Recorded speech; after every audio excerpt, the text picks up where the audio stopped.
Hey there yogis, welcome back to BlissYogaSG channel. Today we are delving into the wonderful world of downward dog, a pose that can bring bliss to your body. But there are few things to make sure you're getting the most out of this pose.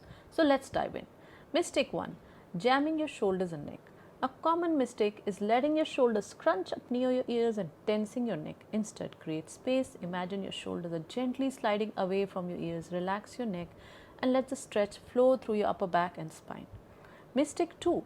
Neglecting neck alignment and overarching the back. Another common mistake is jutting your head forward or allowing your neck to hang down, creating an imbalance in your posture. To avoid this, ensure that your neck is in line with your spine.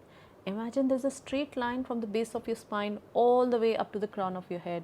Gently tuck your chin and let your gaze fall between your feet. This not only protects your neck but also encourages a more harmonious stretch throughout your entire spine. Mistake 3. Sinking into your shoulders and not lengthening your spine. Instead of letting your weight collapse onto your shoulders, push the ground away with your hands and bring the length in your spine. Feel the stretch in your hamstring as you gently lift your hips towards the sky. Don't worry if your heels are not touching the ground. And don't forget about your core. Engage it to stabilize your pose, creating a strong foundation for the stretch. So here you go. Remember, it's not just about the shape you make, it's about the feeling, the stretch in all the